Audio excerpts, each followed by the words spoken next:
Okay, welcome back to part 2, where we're looking in more detail at the Hiroshima bombing. Okay, so Hiroshima gets struck by the gun-type little boy uranium bomb. It detonates at 8:15 a.m, August 6th, 1945, roughly 2,000 feet above the city centre. The narrative is that the atomic bomb activates, fission magically occurs, you have a brilliant flash of light, and then the radiant heat. So there's a fireball 370 meters in diameter, so a 1,200 foot diameter fireball comes off this, which heats things up to about 6,000 degrees centigrade or 10,830 degrees Fahrenheit for our American brethren. You also have the shockwave blast hitting an area of approximately half a kilometre squared around the bomb at 20 psi, the force of which is like a 500 mile an hour wind hitting you. For comparison, a psi force of 5 is about 163 miles an hour in strength, which is worse than a category 5 hurricane. Category 5 hurricane is about 157 miles an hour, so psi force 5 worse than that. This is putting out a force of 20 psi, so it's 3 times as bad as that. You can see the stats here via Nuke Map, and I'd invite you to go on the website. Nuke Map is great. See the blast range, where things will be affected, and to what extent. So you have the photo showing the mushroom cloud. So again, where is the cloud coming from? It's not a chemical combustion, this is a fission reaction. So they can say, oh, well, it was dirt and dust kicked up by the explosion. So you look at the photos of Ground Zero directly under the bomb going off, which is just next to the Y-shaped junction you can see in this photo by the bridge going over the river. That is just above that where it went off. So there's no crater at all. So then they tell you, oh, well, sure, because it was an airburst, you idiot. But then we have a problem with the mushroom cloud. You can't have it both ways. What about glassing? Do we get any green glass a la Trinitite from Trinity? Any melting glassifying of the area below it? This was a big deal. Nope, no glassing at all. Okay, so what about structural damage then?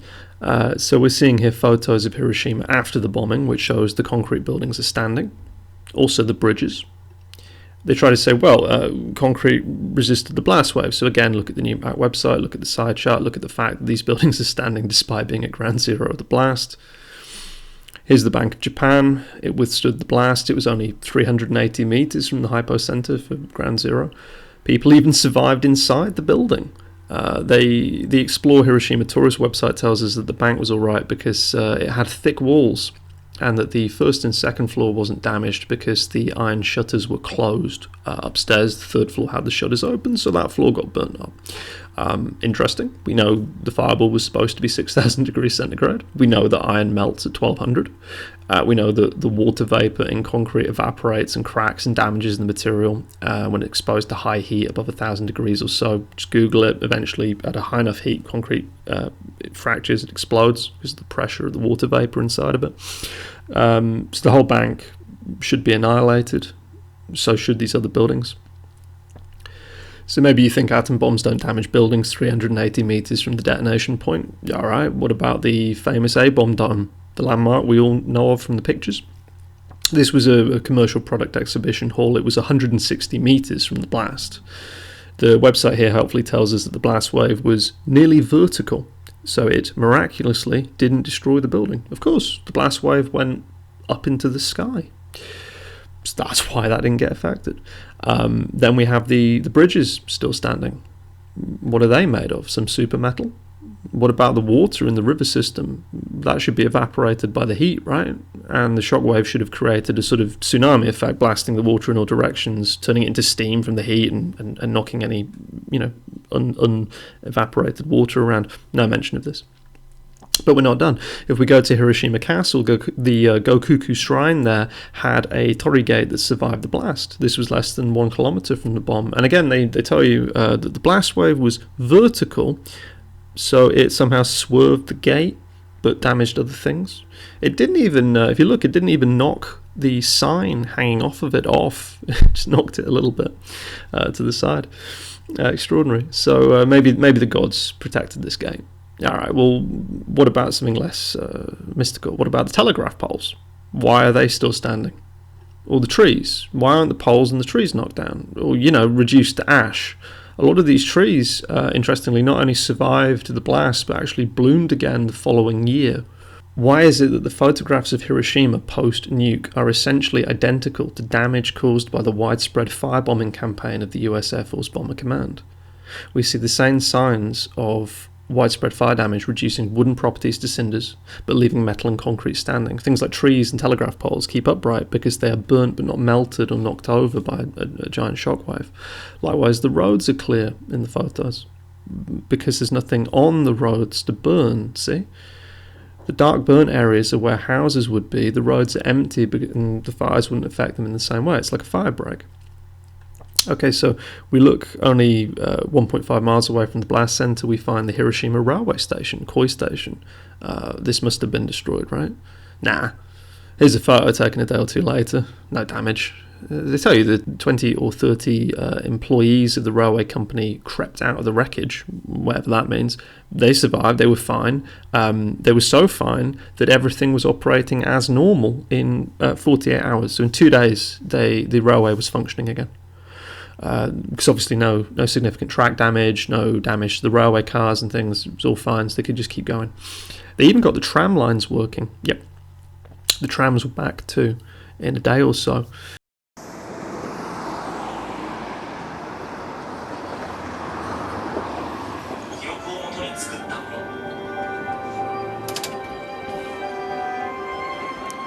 So this actual tram car survived the atomic blast, was restored after the war, put back into operation. And in fact, this car was running on the streets of Hiroshima in regular service until just a few years ago. It's now used for tourist rides. But the tram system itself is another remarkable story because they got the trams up and running on part of the system just 3 days after the atomic bomb exploded here. So the trams are a symbol of rejuvenation and survival for the people who live here. Okay, so the nuke didn't make a crater or glass anything, or affect the river, or damage the concrete structures, or impede the local bank, train station, tram lines, or affect wooden poles, trees, or castle shrines. But what about the people? The Hiroshima Peace Memorial Museum opened a new exhibit in April. It replaced one that Hibakusha felt understated the tragic aftermath of the atomic bomb. More than 1 million people come to the museum each year. As of 2018, more than 72 million had visited since it opened in 1955. Possessions of Hibakusha, people affected by radiation from the A-bomb, feature prominently in the new exhibit. Pictures of the owners and their names are part of the narrative. Curators aim to make real the tragedy and the suffering of surviving family members. The new exhibit replaces one featuring mannequins designed to look like A-bomb victims. Hibakusha told Hiroshima city officials they were not happy with the depiction because the reality was much worse. Here we've got some of the more human artifacts in a way. We've got the shoe of a young student, 13-year-old boy who was killed in the bombing. We've got the hat of a junior high school student who was killed. We've got the water bottle of another young boy, 13-year-old, who was killed when the bomb exploded. But here we've got one of the replicas, and it's a replica of the lunchbox from that 12-year-old girl who totally disappeared. No trace was ever found of her. Inside, you've got the carbonized rice and peas, and her mother was able to identify that as her, even though she couldn't find a trace of her daughter. So the museum isn't particularly useful because all we have here are some clothes which have been donated, so it's just clothing. It's not damaged by fire, it's not radioactive, it's not a corpse, it's just clothes. We've got some replica food, and melted tricycles and things like that. So nothing that isn't indicative of fire damage in a city, essentially. We also have the issue of the US Air Force photographer John McGlowan, who wasn't part of the Enola Gay mission and didn't take an official photograph. you see. He was a reconnaissance photographer for the US Air Force, and he was basically in a B-29 that was flying over Hiroshima that morning, because by basically cross wires, the military had advised B-29s to not go near Hiroshima that morning to avoid the area, but this particular plane somehow missed word of it. So what you ended up happening was, by accident, McLuhan's plane flew over Hiroshima at the same time that the Enola Gay was bombing it. And he had a camera, and he took some photos. And there's a whole saga for this about, where the film got mixed up or lost, or it might have been suppressed, or it might have been lost. We're not sure. This went on for decades, but and it was denied that he was there, and then it was admitted that he was there. So he got his account here. That as they neared Hiroshima around 8:15 a.m, the gunner reported over the intercom seeing a B-29 flying in the opposite direction, as if headed for an emergency landing at Iwo Jima. So this would be the Enola Gay fleeing the scene. They said when within seconds there was a brilliant flash below our plane. So the plane is flying over the nuke going off. The light was as someone had fired a big flash bulb directly into your eyes. We assumed the bomber had salvoed his bomb load and managed to get a good hit on an ammunition dump or an oil tank or something. So he turned his camera on and he took some photos. So we can see here one of the images he took. So this is, apparently taken over the detonation of the little boy bomb. It's interesting from looking at it. You can see there's cloud, but it looks to be more like a fire. There's dirt and there's smoke. You can also see the where the bridge is, the Y-shaped delta in the river. It looks to be some distance away from there. It's not. It doesn't look like there's a wide-ranging fire coming off from the bomb. It looks like the city's already been devastated. You can already see the sort of burnt-out, blackened parts of the streets where the residential buildings are burnt down in the upper right corner of the photo, and then you have the photo here he took slightly later, which has more cloud, not cloud cover, sorry, smoke cover, going down towards the docks at the south end of the city. So that's the water line and the docks there in this photo. What should have happened, obviously, is that his plane and all the men on board should have been destroyed by the shockwave. So that doesn't make much sense. The McLuhan flight directly contradicts the statements of the Enola Gay crew and the general narrative. Because he was there, we have the photos, we know it happened, but it completely contradicts the narrative. So this is a very interesting thing, the McLuhan photos and the fact that his plane ended up being in the wrong place at the wrong time, which disproved the lie of Hiroshima being hit by a nuclear weapon. Also with the second photo, if you had incendiary bombardment, which is what I think happened in Hiroshima, then the incendiary bombardment would create smoke along and up to the waterline. So like we can see here in this photo, the incendiary bombardment will go out towards the docks, but obviously it won't burn on the water. There's an example photograph here of incendiary bombing in Kobe, which again has that similar effect of smoke up to the docks. So then we have this photo, which is supposed to show the little boy mushroom cloud. This is credited to a photographer, Matsushiga Tatuso. Now the idea was he was at home in a district on the outskirts of Hiroshima when the atomic bomb exploded. When he saw the flash, he grabbed his camera, dashed outside, and witnessed the orange fireball rise rapidly into the sky, leaving a trail. And we have this photo taken. Now the idea is he was several miles away from the blast, supposed to be about 7 kilometers away. However, the angle of the smoke column in relation to the trees and the house to see it rising up, this is literally just a few minutes after the bomb's gone off, would require him to be significantly closer than that for this to be valid based on the location he gave. So if this is supposed to be the little boy bomb cloud rising, this man and the surrounding area should have been devastated by that shockwave. So that's very unusual.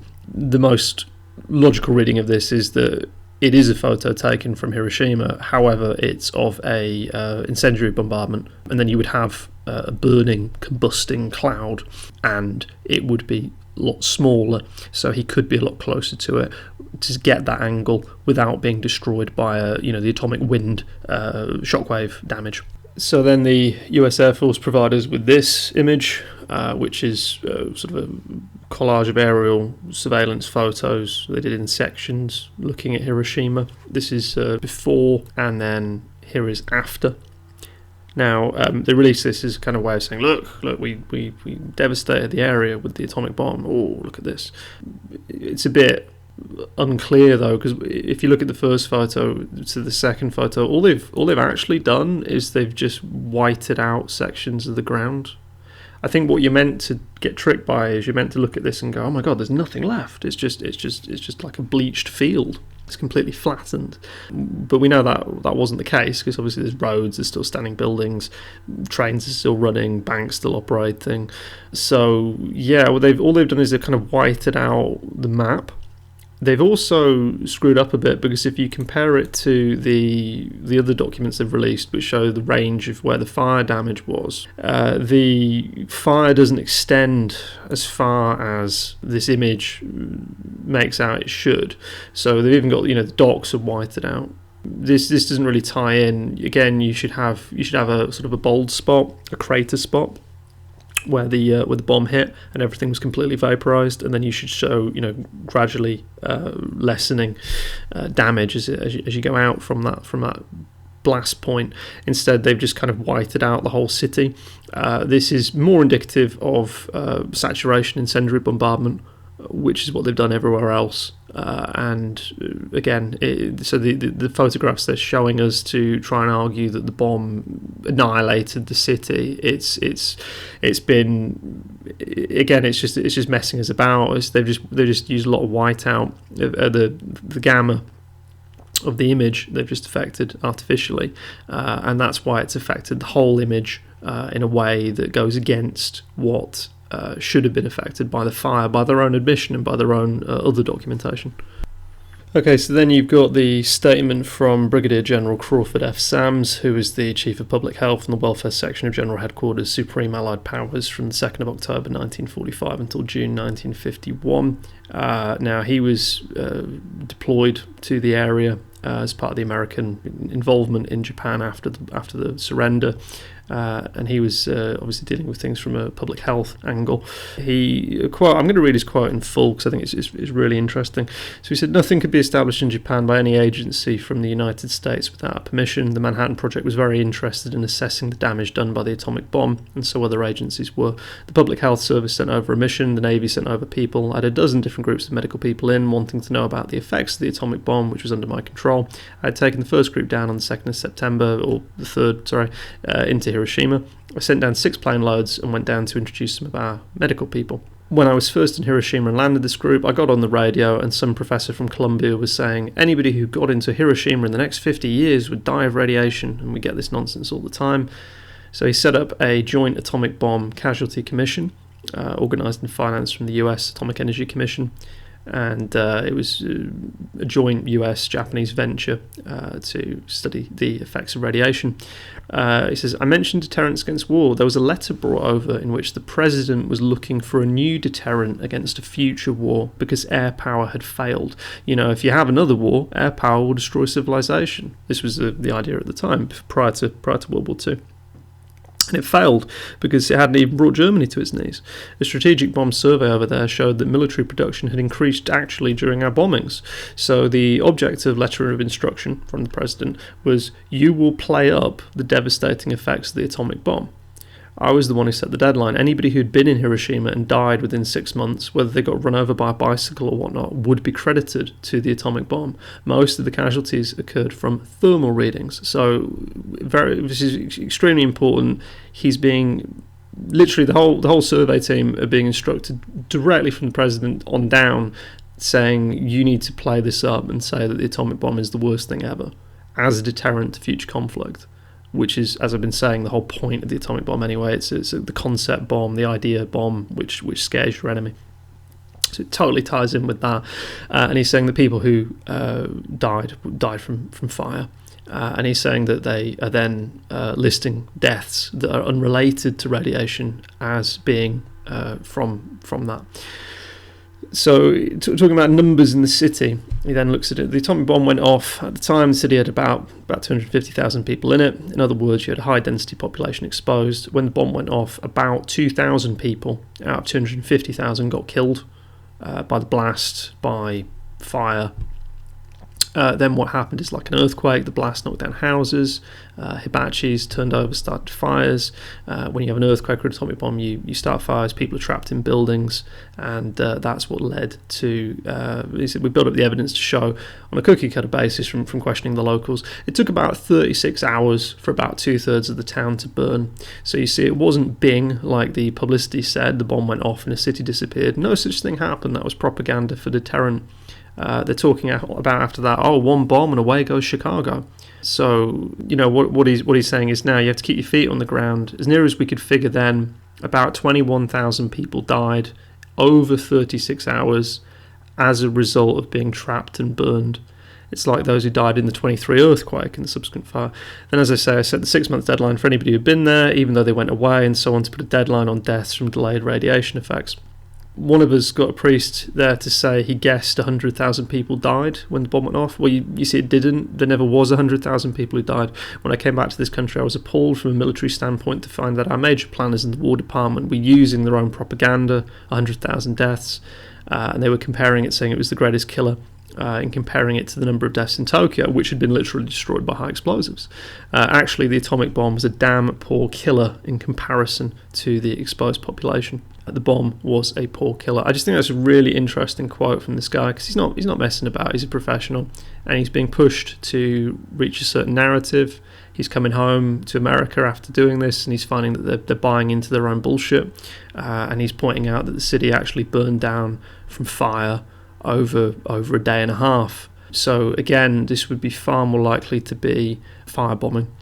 And just because I don't know if anyone's asking this question or not, but if you're wondering about the Picadon, I'm sure that they did drop something at 8:15 over Hiroshima. They could easily just drop some sort of, like a magnesium flare, some sort of explosive which releases a very bright light. You could achieve that in various ways. You don't need to have an atomic bomb. So they drop something that sets off a big light show, so everyone goes, "Oh, look at the bright light," and then that's the thing everyone remembers.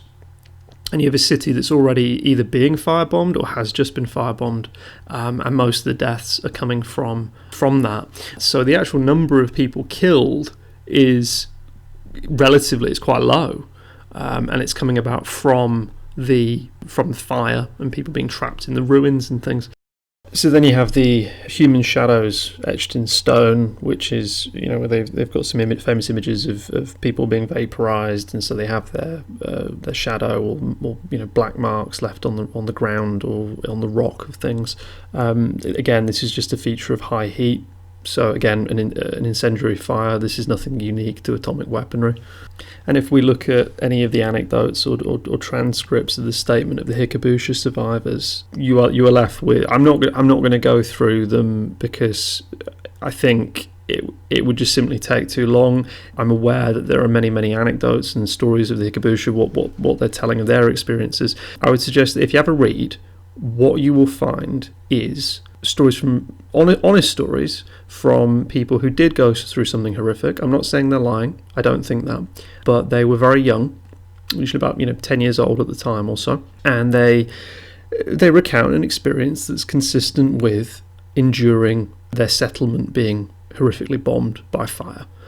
Some people see the big magnesium flash bomb go off, the blue-white light. Mostly then it's just a sort of horror show of nightmare imagery, corpses with their intestines exploded out and rivers filled with bodies and, people with their sort of faces melted off, or lots pure nightmare fuel stuff. Some of it does seem a bit over the top, but again, it's hard to prove this one way or the other.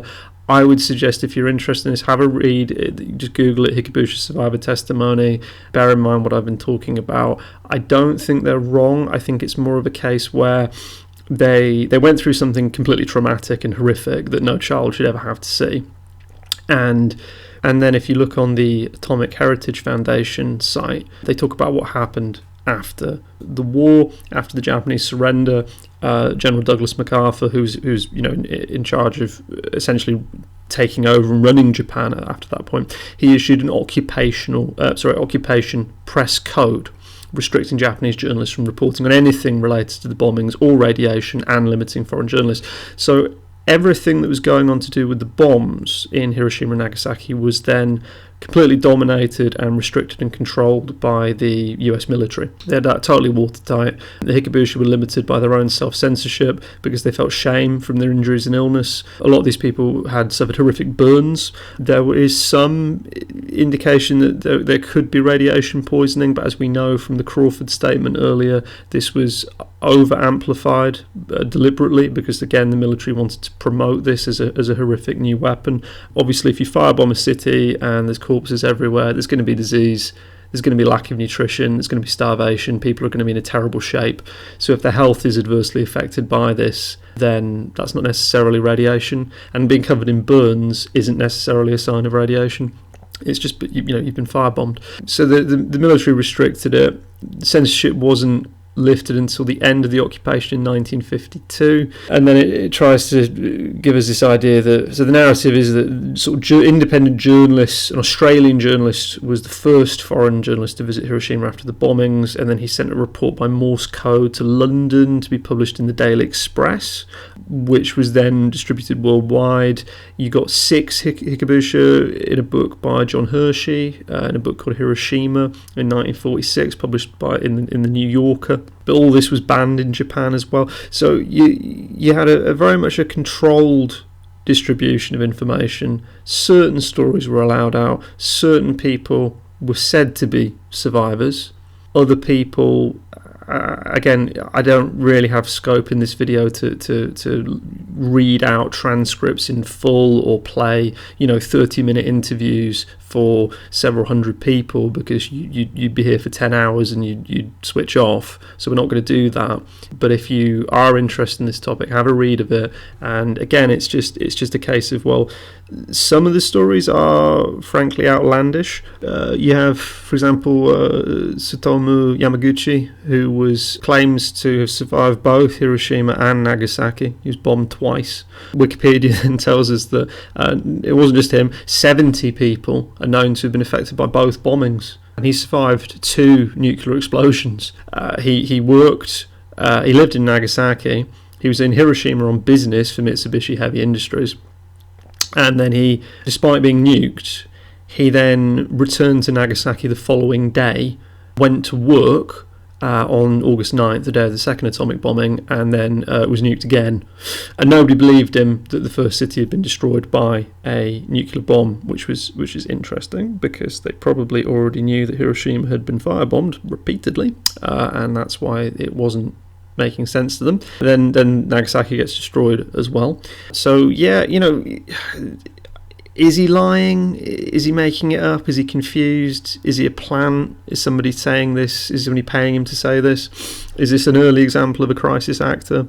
Most of the stories are genuine, I think. They scan right to me. However, most of the stories are of very young children wandering around the rubble of a burned out city. It's not indicative of anything that is unique. And then afterwards, a few years afterwards, when everything's being censored and controlled, the occupation forces are telling them, this is the narrative. You got nuked. There was one bomb. There was a bright flash. You got nuked. And they just drumbeat that into you. And if you disagree with it, then you're in trouble. So it's actually quite easy to control the narrative. I mean, just look at nowadays with the explosion of the internet and mass media and mobile phones and things.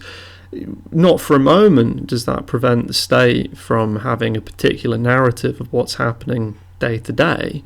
How much easier is it when you're talking about either a population in Japan that is literally under military occupation by a foreign power, and their cities are ruins, smouldering ruins, or an American or European population trying to learn about a country very, very far away that they've not been to, and they're relying on state media to say, oh, well, this person says this happened.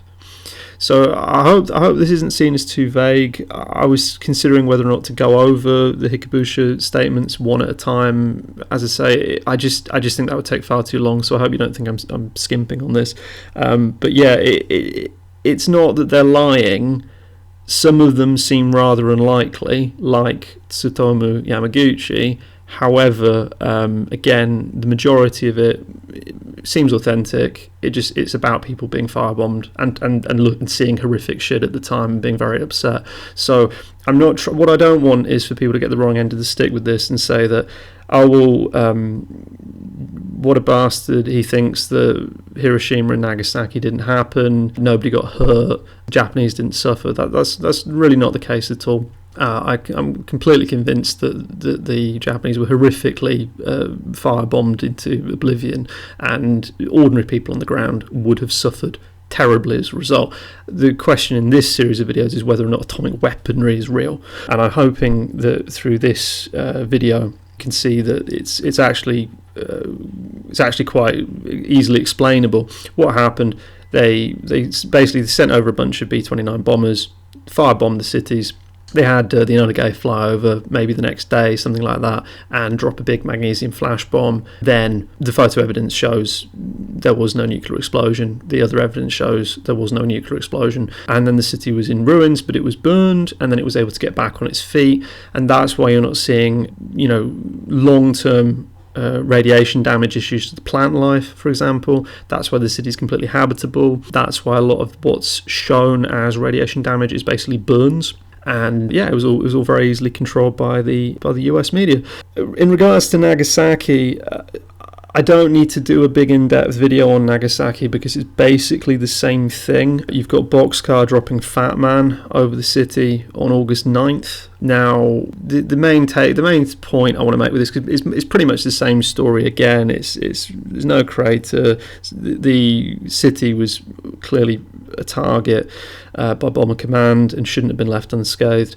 And ultimately, the area that was struck by the Fat Man bomb was not the city centre anyway. Fat Man detonated in the Urakami Valley in the north of the city. So Nagasaki's basically a kind of a north-south stretched city with a mountain valley to the north. This was where the arsenal of Nagasaki was, the military arsenal. It was also interestingly, it was the Mitsubishi Urakami Ordnance Works was the factory that manufactured the same torpedoes used in the attack on Pearl Harbor, which would make it a hugely important target to the Air Force as something to destroy in their vengeance quest. It was the place of the Mitsubishi Steel and Arm Works and the Nagasaki Arsenal in the north. So the area that was damaged most severely by Fat Man was in fact the arms production plants in the Urakami Valley, and they say, oh, the Fat Man was a more powerful bomb, but the fact that it was done in this mountain valley kind of separated from the rest of the city massively reduced the damage done to Nagasaki proper. So this is all very straightforward. Obviously, the Bomber Command would have been bombing the arms manufacturing depot of the major military target that was Nagasaki. They then retroactively, after the takeover of Japan, they go, "Oh yeah, that was one of our super bombs." Again, it's not difficult, and when you completely control the press, you completely control the politics of the country, then that's you're going to be able to shape the narrative how you want with that. If anyone's wondering why would the Japanese government go along with this, I think there's several reasons. One is that they've been defeated militarily and they don't want to get shot. Another motivation would be that the Soviet Union was declaring war on Japan at this time. The Soviet Union was going to plough in from the northwest and take not just Manchuria but also Japan as well. If you're looking at it from the position of the emperor, if the Americans win, if you surrender to the Americans, because you can't win the war militarily, you can't beat the Americans, and you definitely can't beat the Soviets, let alone both. You are going to lose here. If you allow the Americans to take over, at the very least, you can stay in power. you'll be a figurehead, but you'll be allowed to keep your palace and your wealth. If the Soviet Union take over, the communists don't have a particularly great track record with sun kings, god kings, or monarchies of any sort. Look at the Romanovs. So Hirohito is going to be there, and his council is going to be there thinking, oh my god, if the Soviets take over, they're going to execute the lot of us. It's going to be a Romanov thing again. If the Americans take us over, and we go along with whatever bullshit they give us as a legal clause, you know, hey, by the way, when in specific relation to these two cities, this was an atomic bomb. Just so you know, you need to agree with that. Don't give us any static on it. They're not going to disagree with that. And then you have an East Asian hierarchical society. People are very conformist. They follow chain of command. You've got the chain of command intact with the emperor on down. The US military take over, the complete press censorship, and they go along with it. So it's not particularly difficult to understand that. I think maybe it's the lack of awareness of the Soviet invasion that was impending. But yeah, tactically, it was the most sensible thing for the Japanese emperor to do. Essentially, then they had him over a barrel. They could get him to say whatever he wanted. They could say the moon was. We order you to dance on one leg. He'd do it. It's not. He's not going to refuse because he wants. At the end of the day, he wants to keep his palace. He wants to keep his harem. He wants to keep his wealth, just like any monarch or little tyrant. So, I think this covers both Hiroshima and Nagasaki to a reasonable level of detail. If you are interested in learning more about this, I would strongly recommend a book called Death Object, Exploding the Nuclear Weapons Hoax by a writer called Akio Nakatani. You can buy it online through Amazon. You may be able to get a free copy if you're naughty and know how to use torrents. But it's a great book, well worth the read. I've read it and it's brilliant, very, very useful. It goes into far more detail than I can cover in the scope of the videos. I'm aware that this video is horrifically bloated and you're probably quite bored of it now. But I feel like I've absolutely kicked the shit out of the whole concept of Hiroshima and Nagasaki, the nuclear bombing of Japan. I'm If anyone's watching this now and going, oh no, it was a nuclear bomb, I don't really know what to say to you. There's more that I could go into, but I feel like I've covered it in depth. I can't talk about this endlessly.